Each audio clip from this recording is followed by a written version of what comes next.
Yo, what's goody? What's poppin', y'all? Welcome back to another video. Today, I put all the fluids in the car. I got everything buttoned up. Got my oil drain on. Got the exhaust pipe on.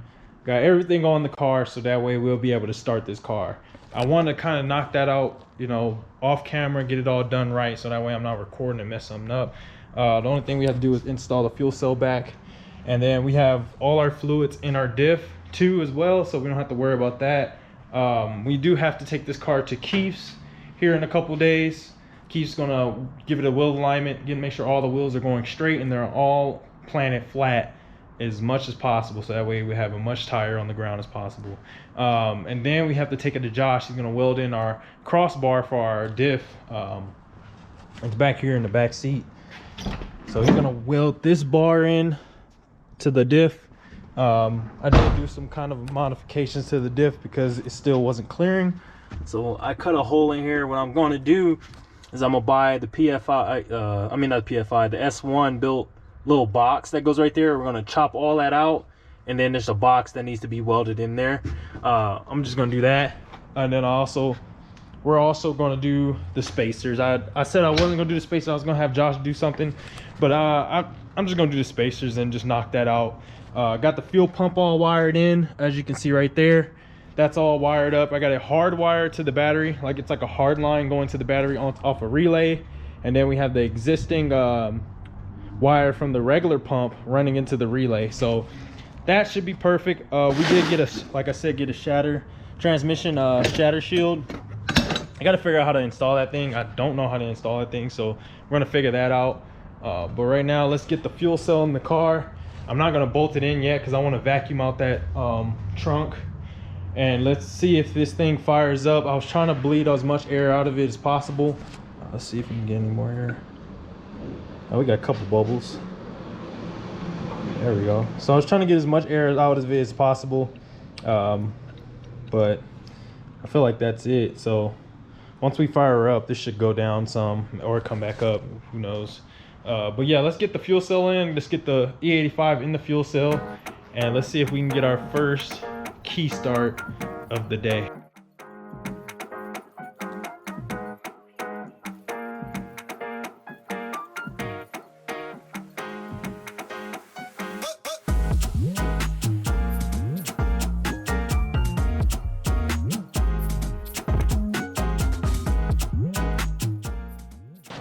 Alright, so I got the E85 in. I just put just the 2 gallons that I had for now until we can figure out how much we need, until we figure out if we have any leaks or anything. Don't want to waste E85. Shit's not cheap anymore. So let's get this all put back together. Can't wait to change this out because I hate these freaking things. Let's get this all put back together, and let's turn on the pump and check for leaks. Alright, what I'm doing now is I'm checking to see if we have any leaks anywhere. I started up the pump, and it like sounded like it came on, and then it sounded like it was something leaking. I don't necessarily see anything, but the pump is sitting at 0 right now. When I already did my first key start, should have been sitting at the pressure that the regulator is set at. I think it's at 40. So the fact that it's not at 40 means we have a leak somewhere, but I don't see anything, honestly. I don't see nothing over there. I don't see nothing on the floor. Like, the floor is completely dry. I even went back here to check, see if maybe it was leaking in the trunk. I don't see anything. So I don't see anything, man. So let's try it again. See what we heard. I don't know what we heard, but let's try it again. Oh, let me turn my flashlight on. I can see that fuel pressure.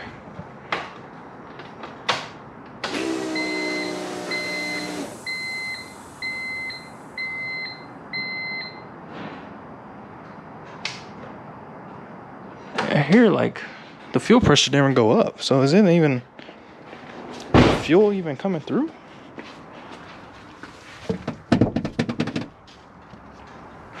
Oh, maybe it's coming back through here. Oh, it's probably leaking right here from the bleeder. That's probably where it's leaking from, the air. But the fuel pressure didn't go up, so I'm kind of confused. Maybe this gauge is broke. I doubt it, but maybe. But let's see, make sure we ain't got no leaks again. Leaks. I see no leaks, man, so maybe we should just fire her up, see what happens. Carbon sitting for a year, so let's see. Let's fire her up.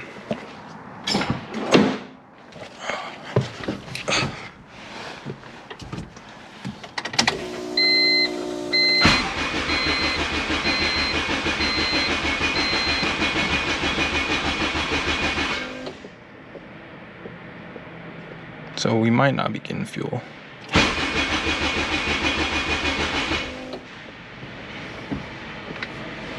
Yeah, we might not be getting fuel. Oh no, we are getting fuel. Fuel pressure sitting at 30. Slowly dropping, so we have a leak somewhere.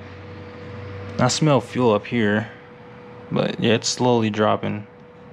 So we have a leak somewhere. Can't identify where, but it's somewhere. The rail all the way on, yeah. Is that tight? Yep. Like I said, we don't see no fuel over there.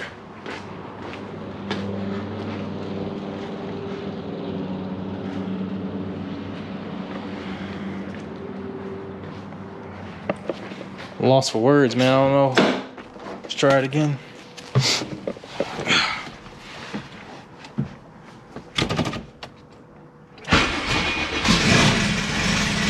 Woo!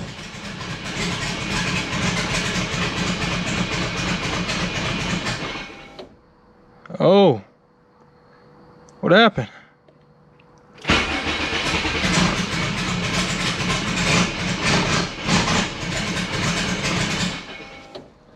Oh shit. Well, she started up, but I don't know why she keeps dying out. What's the fuel pressure sitting at?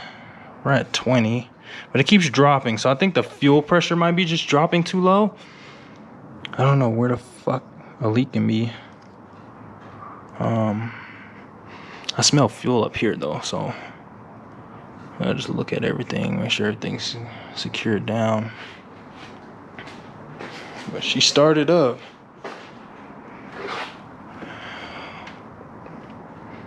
I don't see no leaks though, that's the crazy part. The only thing that can be leaking from is the two up here, but I don't see no fuel on. I see no fuel on these. The two down there, I don't see no fuel on. Let's see. These should be complete. I don't see no fuel down there. Nah, my glove stuck. Alright. No fuel down there. And then the pump itself, it might be leaking right here. I don't see no leaks here though. Maybe that fuel filter over there, but I see no fuel on the floor.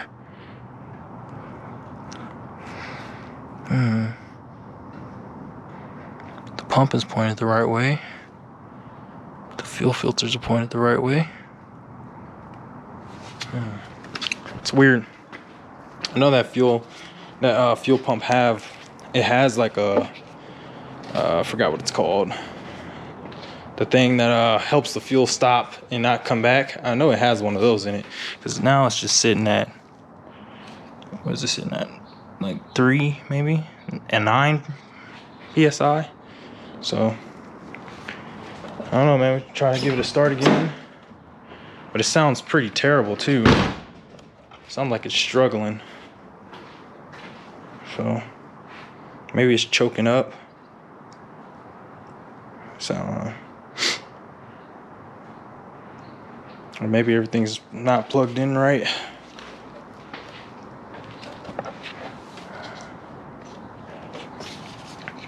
Everything is pretty much plugged in right, so I have no clue. Right now, I'm just trying to figure out, make sure everything is plugged in correctly before we blow our motor up. Is this in right? Yeah. I know the only two sensors that scare me is this one right here, this one, and then this one up at top, because they're like shaped the exact same. Great job, Honda. This one and this one are the only two that kind of scare me at first, but I'm pretty sure this is where they go. It also sounds like that ain't plugged up. See what I'm talking about? I forgot to unplug this so I can put the oil in because it was blocking me. So you can get it in there. So that's probably why it was acting all funny, because that sensor right there wasn't plugged up. Let's give it another start and let's see. It might officially work now.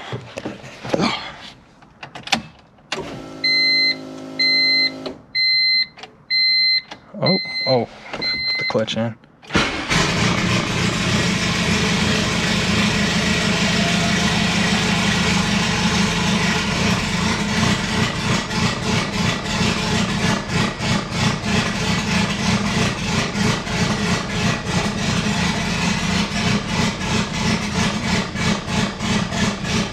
Got a check engine light.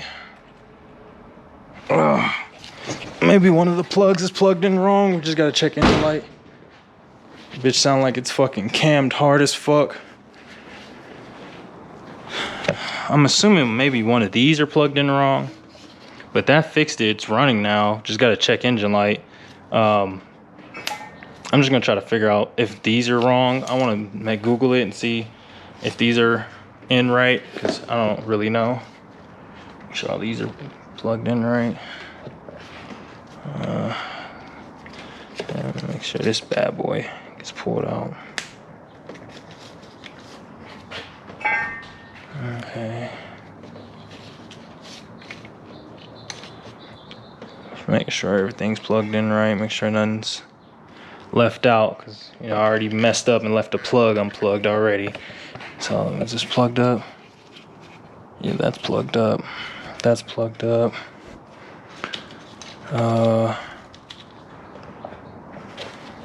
Yeah, it's just these two right here. It's tripping me out. I think this is I forgot which sensor this is, and then I'm pretty sure one of these are for like a cam or something. Oh, I can't remember.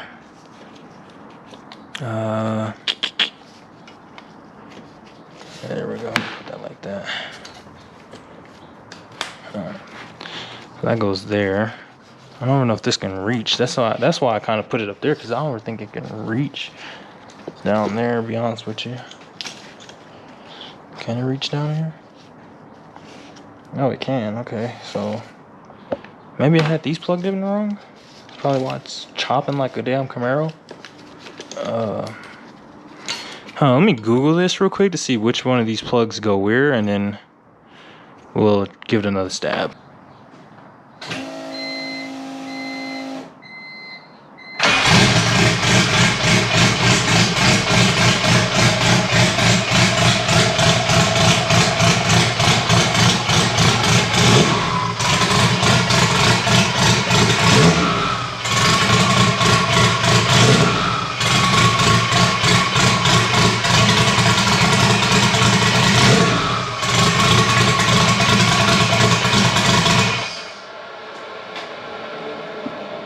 Hey, hold on, bro.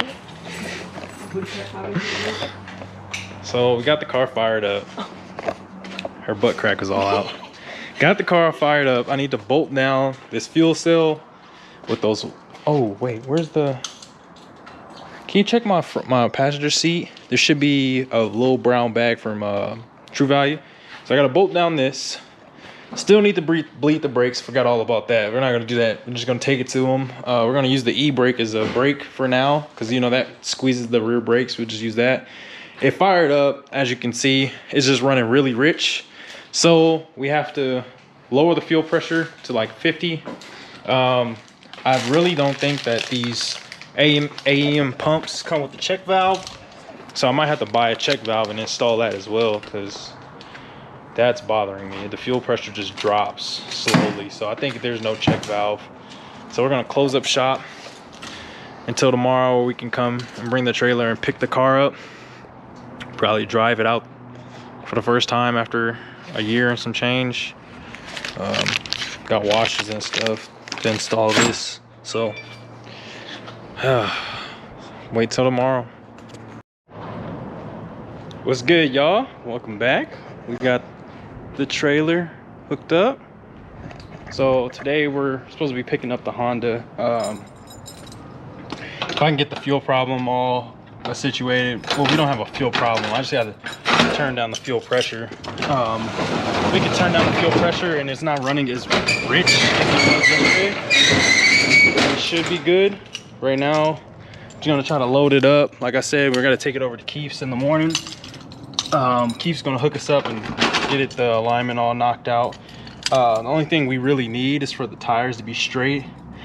We don't need him to adjust the ride height, so it should be quick. So let's get this all situated and knock out this fuel system or fuel pressure issue we're having right now. So let's turn down that and get that thing all done.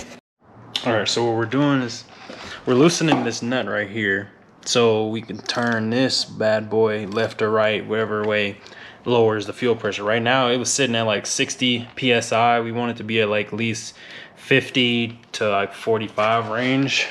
Depends honestly on how rich the car is running. If we can turn that fuel pressure down, get this thing, you know, idling a little bit better, that way when we drive it over to Keith, well, we're not gonna drive it over to Keith, but when he drives it into the shop, he's not leaning out and having problems with it. So let me get all this stuff buttoned up real quick. I'm gonna start the car, and then that way we're able to get this thing all tuned out. Got the car, about to get it ready to put it on the trailer. My dumb butt, man. I forgot I didn't bleed the brakes. Thank God for an e-brake, because it would have been probably way worse than what it is. I'm rolling the car out the storage. Forgot I didn't bleed the brakes. The bumper support hit this brick wall because I'm stupid.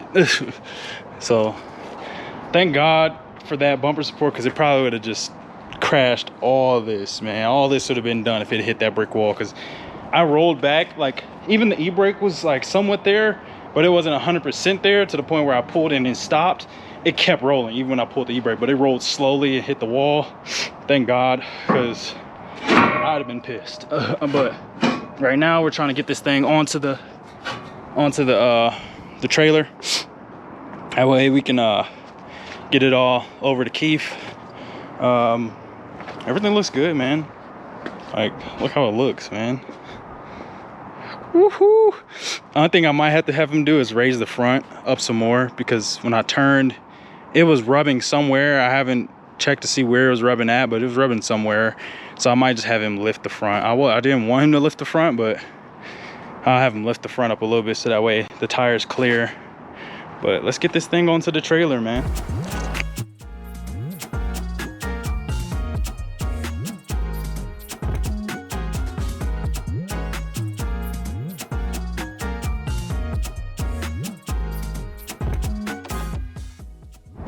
All right, boys, so we got it on the trailer. I'm telling you, man, this thing looks way better in person. I'm telling you, this thing's clean. The only thing I have to do is still bleed the brakes. I didn't want to bleed the brakes. Well, I did a little bit of bleeding, but it's not 100%, like 100%. The brakes are like 60%, so I can still hit the brakes. I just can't hit them hard. So, I mean, I just can't like lock it hard, but I got the brakes bleeded a little bit. So right now, what I want to do is I want to like possibly get all the brake lines and stuff knocked out right when we get it back from Keith, like soon as we get it back, because that's the only reason why I didn't bleed the brakes. because I want to knock out the hydro handbrake.